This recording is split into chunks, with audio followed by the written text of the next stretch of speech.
আমন্ত্রণ উচ্চতর গণিতের আরো একটি ক্লাসে টেকনিক ইজি এডুকেশনের পক্ষ থেকে। আজকের ক্লাসে আমরা ৩.১-এর এই প্রশ্নের সমাধান করব, ২ নম্বর প্রশ্নের সমাধান করব। প্রশ্নটা একটু পড়ে নিই আমরা। আমাদের প্রশ্নে বলা হচ্ছে কি যে ত্রিভুজ এবিসি এর কোণ বি সমান হচ্ছে ১২০ ডিগ্রি। বুঝতেই পারছো এটা স্থূলকোণ। এবং প্রমাণ করতে হবে যদি কোণ বি হয়, এই এসি হচ্ছে তার বিপরীত বাহু। তাহলে বিপরীত বাহুর উপর বর্গ করলে AB square plus BC square plus AB into BC এটা প্রুফ করতে হবে। তো চলো আমরা এই জিনিসটা প্রমাণ করার চেষ্টা করি।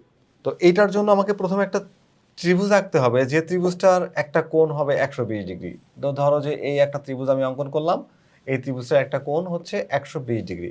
তো আমাদের এখানে কোন কোণটাকে ১২০ ডিগ্রি বলা হয়েছে? বি কোণটাকে। তাহলে এখানে নাও বি, এটাকে দিলাম হচ্ছে এ, আর এই অংশটাকে দিলাম সি, তাহলে বিসি। আচ্ছা, তাহলে এই যে কোণটা তুমি দেখতে পাচ্ছ বি পয়েন্টে, কোণ হচ্ছে এ বি সি, এটা হচ্ছে ১২০ ডিগ্রি। আচ্ছা বুঝো। তাহলে এখন দেখো বিশেষ নির্বাচন, এটা তুমি প্রশ্ন দেখেই লিখে ফেলবা। মনে করি ত্রিভুজ এবিসি এর বি কোণ হচ্ছে ১২০ ডিগ্রি, প্রমাণ করতে হবে যে এটা। মনে করি ত্রিভুজ এবিসি এর কোণ বি সমান হচ্ছে 120 ডিগ্রি। কোণ B is equals to 120 degree, এটা আমার কোশ্চেনে দেওয়া আছে। প্রমাণ করতে হবে যে কি প্রমাণ করতে হবে, চলো একটু প্রশ্ন দেখে আমরা এটা লিখে ফেলি। AC square is equals to AB square plus হচ্ছে BC square plus AB into BC, এই জিনিসটা আমি প্রমাণ করব। এই প্রমাণ করার জন্য আমাকে যে জিনিসটা করতে হবে, প্রথমে যেটা করব সেটা হচ্ছে এই এ বিন্দু থেকে বিসি এর উপর একটা লম্ব টেনে দিই। এ বিন্দু থেকে বিসি এর উপর লম্ব টানি, যেটা হচ্ছে বিসি বাহুর বর্ধিত অংশকে মনে করো সেটা বিসি বাহুর বর্ধিত অংশকে ডি বিন্দুতে ছেদ করে। তাহলে এই কোণটা হচ্ছে সমকোণ। কি করেছি বলতো? এই এ বিন্দু থেকে বিসি এর উপর এডি লম্ব টানি, যা বিসি এর বর্ধিত অংশকে ডি বিন্দুতে ছেদ করে। দেখো আমরা অঙ্কন যেটা করেছি সেটা আমরা একটু লিখে নিলাম যে এ বিন্দু থেকে বিসি এর উপর এডি লম্ব টানি, যা হচ্ছে বিসি এর বর্ধিত অংশকে ডি বিন্দুতে ছেদ করে। এখন আমরা প্রমাণে যাব। তাহলে প্রমাণ করার জন্য চিত্রটা দেখে দেখে আমরা প্রমাণ করব। চলো প্রমাণে যাই। এই দেখো যে প্রথমে আমরা দেখব যে এই কোণটাকে আমরা বলছি হচ্ছে ১২০ ডিগ্রি, অর্থাৎ স্থূলকোণ। এটা কি স্থূলকোণ? তাহলে যদি আমরা এখানে বলি যে ত্রিভুজ এ বি সি এর কোণ এ বি সি সমান হচ্ছে ১২০ ডিগ্রি, অর্থাৎ অ্যাঙ্গেল এ বি সি হচ্ছে স্থূলকোণ। কি কোণ বলতো? স্থূলকোণ। যদি এটা স্থূলকোণ হয়, তাহলে স্থূলকোণের ত্রিভুজের ক্ষেত্রে পিথাগোরাসের একটি সূত্র আছে, আমরা এই সূত্রটা এখানে ব্যবহার করব। পিথাগোরাস সাহেব কি বলেছেন বলতো? স্থূলকোণ। তাহলে পিথাগোরাসের উপপাদ্য অনুসারে দেখো পিথাগোরাস কি বলেছে যে স্থূলকোণের বিপরীত বাহুর উপর অঙ্কিত বর্গ। তাহলে আমার এখানে স্থূলকোণ হচ্ছে এটা, তার বিপরীত বাহু হচ্ছে এসি। তাহলে স্থূলকোণের বিপরীত বাহুর উপর অঙ্কিত বর্গ সেটা হচ্ছে এখানে এসি। তাহলে AC square is equals two কি হবে? এসি স্কোয়ার সমান হবে অপর দুই বাহু, অর্থাৎ কোণের সন্নিহিত দুইটা বাহু, একটা হচ্ছে এবি, একটা হচ্ছে বিসি, এই দুই বাহুর উপর অঙ্কিত বর্গ। তাহলে এবি স্কোয়ার প্লাস হচ্ছে বিসি স্কোয়ার, যেহেতু অঙ্কিত বর্গ বললে স্কোয়ার করে দিবা। তাহলে এবি স্কোয়ার প্লাস হচ্ছে বিসি স্কোয়ার, এবং এই দুইটার মধ্যে যে কোনো একটা হয় এবি না হলে বিসি। তো আমি মনে করো যেখান থেকে বিসি নিলাম, এই যে বিসি এবং এসিকে তাহলে নেওয়া হয়নি, এই দুইটার মধ্যে যে কোনো একটি, এবং অপরটি হচ্ছে এবি। তাহলে এবি এর লম্ব বিক্ষেপের অন্তর্গত আয়তক্ষেত্রের দ্বিগুণের সমষ্টির সমান, এটা বলছে পিথাগোরাস। তাহলে এখানে যে এ বিন্দু থেকে এই তোমার হচ্ছে এবির যে লম্ব বিক্ষেপ, দেখো এ বিন্দু আর বি বিন্দু, এই দুইটা বিন্দু থেকে লম্ব টানো, এখানে লম্ব টানলে ডি বিন্দুতে, আর এখানে তো বি বিন্দু, এই বি আর ডি এর যে ডিস্টেন্স বিডি, এটাই হচ্ছে লম্ব বিক্ষেপ। তাহলে এখানে বি ডি এর অন্তর্গত আয়তক্ষেত্রের দ্বিগুণের সমষ্টির সমান, এটা হচ্ছে পিথাগোরাস তার স্থূলকোণী ত্রিভুজের ক্ষেত্রে এই কথাটা কিন্তু বলেছেন। তো এটাকে আমরা একটা সমীকরণ বানায় রেখে দিলাম। এটা হচ্ছে আমাদের প্রথম সমীকরণ। স্থূলকোণী ত্রিভুজের ক্ষেত্রে পিথাগোরাসের সূত্রটি দিলাম। এখন আমরা একটু এই চিত্রের দিকে তাকাই আর এটাকে প্রমাণ করার চেষ্টা করি। দেখো এই চিত্রে তুমি একটু মনোযোগ দাও যে এই কোণটা যদি ১২০ ডিগ্রি হয়, ভালো করে বুঝো, কোণ এবিসি যদি ১২০ ডিগ্রি হয়, এইটা একটা সরল রেখা, এটা কি বলতো? একটা স্ট্রেট লাইন। তো যদি বিডি একটা সরল রেখা হয়, সিডি একটা সরল রেখা হয়, তাহলে সরল রেখা আমরা জানি ১৮০ ডিগ্রি। কত ডিগ্রি? ১৮০ ডিগ্রি।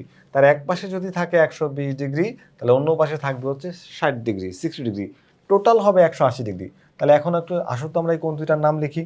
যে এখন এখানে দেখো কোণ এ বি সি, কোণ এ বি সি প্লাস কোণ এ ডি সি, কোণ এ ডি সি। দেখো এই দুইটা কোণ, এই কোণটা আর এই কোণটা যোগ করলে কত ডিগ্রি হবে? এই দুইটা কোণ যোগ করলে হবে 180 ডিগ্রি। কত ডিগ্রি? 180 ডিগ্রি। এই দুইটা কোণ যোগ করলে হবে 180 ডিগ্রি, কারণ এটা দুইটা কোণের যোগফল হচ্ছে একটা সরলরেখা, আর সরল কোণ 180 ডিগ্রি হয় আমরা জানি। এখন দেখো এখানে একটা কোণের মান আমাদের দেওয়া আছে,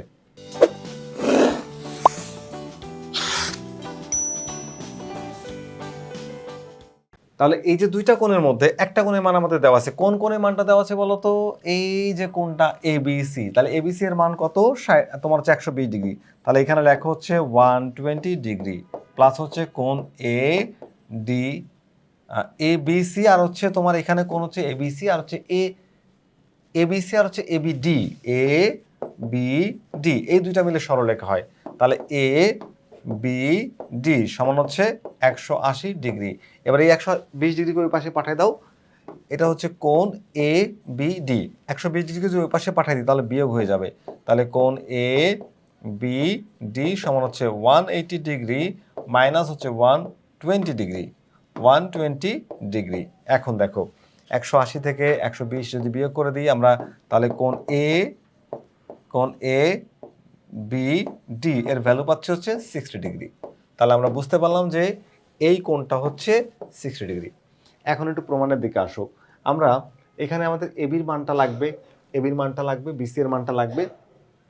তো এবির মান আর বিসি এর মান, তো এইখানে তো এবি আর বিসি আছে, আর হচ্ছে BC into BD, BC into BD. তো প্রমাণে বিসি আর বিডি জানাই, বিডি না থেকে আসে হচ্ছে এবি, বিডি না থেকে আসে কি বলতো? এবি। তাহলে আমরা এই ত্রিভুজের মধ্যে দেখো বিসি আর হচ্ছে বিডি, বিসি আর বিডি, কিন্তু প্রমাণে লাগবে কি? প্রমাণে লাগবে হচ্ছে এবি ইন্টু বিসি। তাহলে এবি ইন্টু বিসি মানে আমার এখানে বিসিটা থাকবে, কারণ বিডিটা রাখবো না, বিডিটাকে আমরা হচ্ছে এবিতে রিপ্লেস করব। তাহলে এই ত্রিভুজের মধ্যে, এই যে ত্রিভুজটা এখন দেখতে পাচ্ছ, এই ত্রিভুজের মধ্যে এবি আর বিডি এর মধ্যে একটা সম্পর্ক তৈরি করার চেষ্টা করব। তাহলে এবিটা হচ্ছে অতিভুজ আর বিডিটা হচ্ছে ভূমি, কারণ এটা যদি সমকোণ হয় বিডি হচ্ছে ভূমি। তাহলে ভূমি আর অতিভুজের ক্ষেত্রে আমরা জানি ট্যানের তোমার হচ্ছে কসের সূত্র আসে। কার সূত্র আসে বলো তো? কসের সূত্র। তো এই কোণটা তো এখন 60 ডিগ্রি। তাহলে আমরা নাও ত্রিভুজ এ বি ডি এর ক্ষেত্রে। তো আমি চিত্রটাকে একটু নিচে নিয়ে আসি, তোমাদের চিত্র দেখেই বুঝাইতে হবে। ধরো ত্রিভুজ এ বি ডি, ত্রিভুজ এ বি ডি এর কোণ এবিডি, তো দেখতেই পাচ্ছ তুমি যে কোণটা, এই কোণটা কত ডিগ্রি বলো তো? এই যে কোণটা দেখতে পাচ্ছ 60 ডিগ্রি, এর এই যে কোণটা এটা 60 ডিগ্রি। যদি তাই হয় তাহলে এইখানে আমরা কি করতে পারি? এই জায়গাতে আমরা হচ্ছে তোমার সূত্র অ্যাপ্লাই করতে পারি কস থিটার। কস কত ডিগ্রি? এই যে অ্যাঙ্গেল 60 ডিগ্রি, তাহলে অ্যাঙ্গেল এ সরাসরি মান বসে দিই, কস 60 ডিগ্রি ইজ ইকুয়ালস টু ভূমি বাই অতিভুজ, ভূমি বাই অতিভুজ। এখানে ভূমি হচ্ছে আমাদের এখানে বিডি আর অতিভুজ হলো এবি, ভূমি বাই অতিভুজ, তার মানে বিডি, বিডি বাই হচ্ছে এ বি। চলো তো একটু মান বসাই দিই। এবার আমরা জানি cos 60 ডিগ্রি মান হচ্ছে হাফ, কত বলো তো? হাফ। তাহলে এখানে লিখবো হচ্ছে half is equals to A B, sorry BD by হচ্ছে এ বি, বিডি বাই হচ্ছে এ বি। চলো একটু আর গুণ করি, আর গুণ করলে আমরা পাচ্ছি হচ্ছে 2 BD is equals to A B, 2 BD is equals to A B. এখান থেকে আমরা বিডির মানটা বের করতে যাচ্ছি, তাহলে এই 2টাকে ওই পাশে পাঠাই দিই। এই 2টাকে যদি আমি ওই পাশে পাঠাই দেই তাহলে কিন্তু কি হয়ে যাবে বলো তো? এই 2টা পাশে ভাগ হয়ে যাবে। তাহলে BD is equals to half, 2 ওই পাশে গেলে হয়ে যাবে হাফ, তাহলে হাফ ইন্টু এ বি। দেখো একটা মান বের করে রেখেছি, ধরো এটা 2 নম্বর সমীকরণ। তো 2 নম্বর সমীকরণে প্রাপ্ত যে মান বিডি, এই মানটাকে আমি বসাই দেবো আমার 1 নম্বর সমীকরণের মধ্যে। তাহলে 2 নম্বর সমীকরণে প্রাপ্ত মান কোথায় বসাবো? 1 নং সমীকরণে বসাই। তাহলে 2 নং সমীকরণে, 2 নং সমীকরণে প্রাপ্ত মান, 2 নং সমীকরণে প্রাপ্ত কি পাইছি বলতো?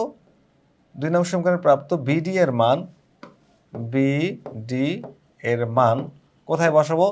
1 নং সমীকরণে বসাই বা 1 নং এ বসাই। তাহলে 1 নং সমীকরণে বসাই দিই। 2 নং সমীকরণে প্রাপ্ত মান বিডি এর মানটাকে কোথায় বসাবো? 1 নং সমীকরণে। তাহলে চলো তো আমরা 1 নং সমীকরণটাকে একটু নিয়ে আসি। 1 নং সমীকরণে কি আছে বলো তো? এই দেখো, এই যে 1 নং সমীকরণ আমরা আগে এখানে বের করে রেখে দিয়েছি, এখন আমরা এই সমীকরণটাকে একটু নিয়ে যাব। তো সমীকরণটাকে নিয়ে যাই একদম কপি করে এইখানে নিয়ে আসছি। এবার 1 নং সমীকরণে প্রাপ্ত বিডি এর মানটা, 2 নং সমীকরণে প্রাপ্ত বিডি এর মানটাকে আমরা 1 নং সমীকরণের মধ্যে বসাই দিব। তাহলে 1 নং সমীকরণে বিডি কোথায় আছে? বিডি এই যে বিডি, এই বিডিটা এখানে থাকবে না, এই বিডি না থেকে বিডির মান হচ্ছে হাফ এবি, এখানে বসবে কি বলতো? বসবে হচ্ছে হাফ এবি, এই হচ্ছে হাফ এ বি। দেখো তো একটু মনোযোগ দিয়ে, এই যে উপরের টু, এই যে উপরের টু আর এই নিচের টু কাটা যায় কিনা, ভাগে গুণে কাটাকাটি হয়ে যায়, এবং উপরের টু আর নিচের টু কিন্তু শেষ হয়ে যায়। শেষ হয়ে গেলেই কিন্তু আমাদের যেটা প্রমাণ করতে বলা হয়েছে সেটা কিন্তু প্রমাণ হয়ে যায়। সুতরাং A C square is equals to A B square plus B C square plus এই টু কাটা থাকে কি বলতো, বিসি ইন্টু এবি। তো বিসি ইন্টু এবিকে চাইলে আমরা এবি ইন্টু বিসিও লিখতে পারবো। তাহলে এবি ইন্টু বিসি, যেহেতু গুণ আমরা চাইলে চেঞ্জ করে লিখতে পারবো এবি ইন্টু বিসি। এটা আমরা প্রমাণ করতে চাইছিলাম, দেখো প্রমাণ হয়ে গেছে। তাহলে লিখে দিই প্রমাণিত। খুব সহজেই কিন্তু আমরা এটাকে প্রমাণ করছি, আশা করি তোমরা সেটা বুঝতে পেরেছো। তারপর ছোট্ট করে একটু সামারাইজ করে দিই। দেখো প্রথমে আমাদের একটা ত্রিভুজের কথা বলা হয়েছে, প্রথমে একটা কি বলা হয়েছে, একটা ত্রিভুজের কথা বলা হয়েছে। এই যে ত্রিভুজটা দেখতে পাচ্ছ, এই ত্রিভুজের কথাটা আমাদের বলা হয়েছে যে একটা ত্রিভুজের ত্রিভুজ এবিসি, যার বি কোণটা হচ্ছে কত ডিগ্রি, বি কোণটা হচ্ছে তোমার যে 120 ডিগ্রি, বি কোণটা হচ্ছে 120 ডিগ্রি। এই দেখ বি কোণটার মান হচ্ছে 120 ডিগ্রি। তো এটা স্থূলকোণ, তো স্থূলকোণের ত্রিভুজের এই বিশেষ নির্বাচনের অঙ্কন তুমি তোমার মতো করে লিখতে পারবা। তো ত্রিভুজ এবিসি এর বিকোণটা যদি হয় 120 ডিগ্রি, তো এটা স্থূলকোণ। স্থূলকোণ ত্রিভুজের ক্ষেত্রে আমরা পিথাগোরাসের সূত্র দিলাম যে স্থূলকোণের বিপরীত বাহুর উপর অঙ্কিত বর্গ বিন্দুতে কোণ হলে তার বিপরীত হচ্ছে এসি, তাহলে এসি স্কোয়ার। এটা হবে কোণ সংলগ্ন অপর দুই বাহুর উপর অঙ্কিত বর্গ, তার মানে AB square plus BC square. এবং এই দুইটার মধ্যে যে কোনো একটি নিলাম হচ্ছে বিসি, আর এবিকে তাহলে নেওনি, তাহলে এবি এর লম্ব বিক্ষেপ সেটা হচ্ছে বিডি। তাহলে এই বিসি ইন্টু বিডি এর অন্তর্গত আয়তক্ষেত্র, আয়তক্ষেত্র বলে এই দুটাকে গুণ করতে হয়, বিসি ইন্টু বিডি তার দ্বিগুণের সমান, মানে 2 দিয়ে গুণ করে দিলাম, এই যে দ্বিগুণের সমান। এটা হচ্ছে পিথাগোরাস সাহেব তার তোমার হচ্ছে এই উপপাদ্যের মধ্যে বলেছে, এবং এটা আমরা প্রমাণ করেছি আমাদের উপপাদ্য 3-এ। এখন এইখানে আমি দেখলাম যে এই চিত্রের মধ্যে এখন দেখো যে এখানে কোণ এ বি সি প্লাস কোণ এ বি ডি, এই যে দুইটা কোণ, এই দুইটা কোণ যোগ করলে কি হয় বলো তো, এই দুইটা কোণ যোগ করলে হয়, এখানে একটু লিখে দিই এখন, যে এই দুইটা কোণ যোগ করলে আমরা পাই 120 ডিগ্রি। তার মধ্যে একটা কোণের মান আবার দেওয়া আছে 120 ডিগ্রি, এই দুইটা কোণ যোগ করলে 180 ডিগ্রি, কারণ সরলরেখা হয়। তার মধ্যে একটা কোণের মান দেওয়া আছে কত ডিগ্রি, 120 ডিগ্রি বসাইলাম। এবার এটাকে ওই পাশে পাঠিয়ে দিলাম, আমরা পেয়ে গেলাম কোণ এ বি ডি, এবিডি এর মান। তো এবিডি এর মান যদি পাই, তাহলে এবিডিটা আসলে কি ছিল বলো তো, এবিডি হচ্ছে দেখো এই যে এই ত্রিভুজের মধ্যে এই কোণটা হচ্ছে এবিডি। তাহলে আমাদের দরকার হচ্ছে বিডি আর এবির মধ্যে সম্পর্ক স্থাপন করে আমরা বিডির একটা মান বের করলাম। তো বিডির মানটা বের করলাম, এই যে কস থেটা সমান বিডি ভূমি বাই অতিভুজ বিডি বাই এবি।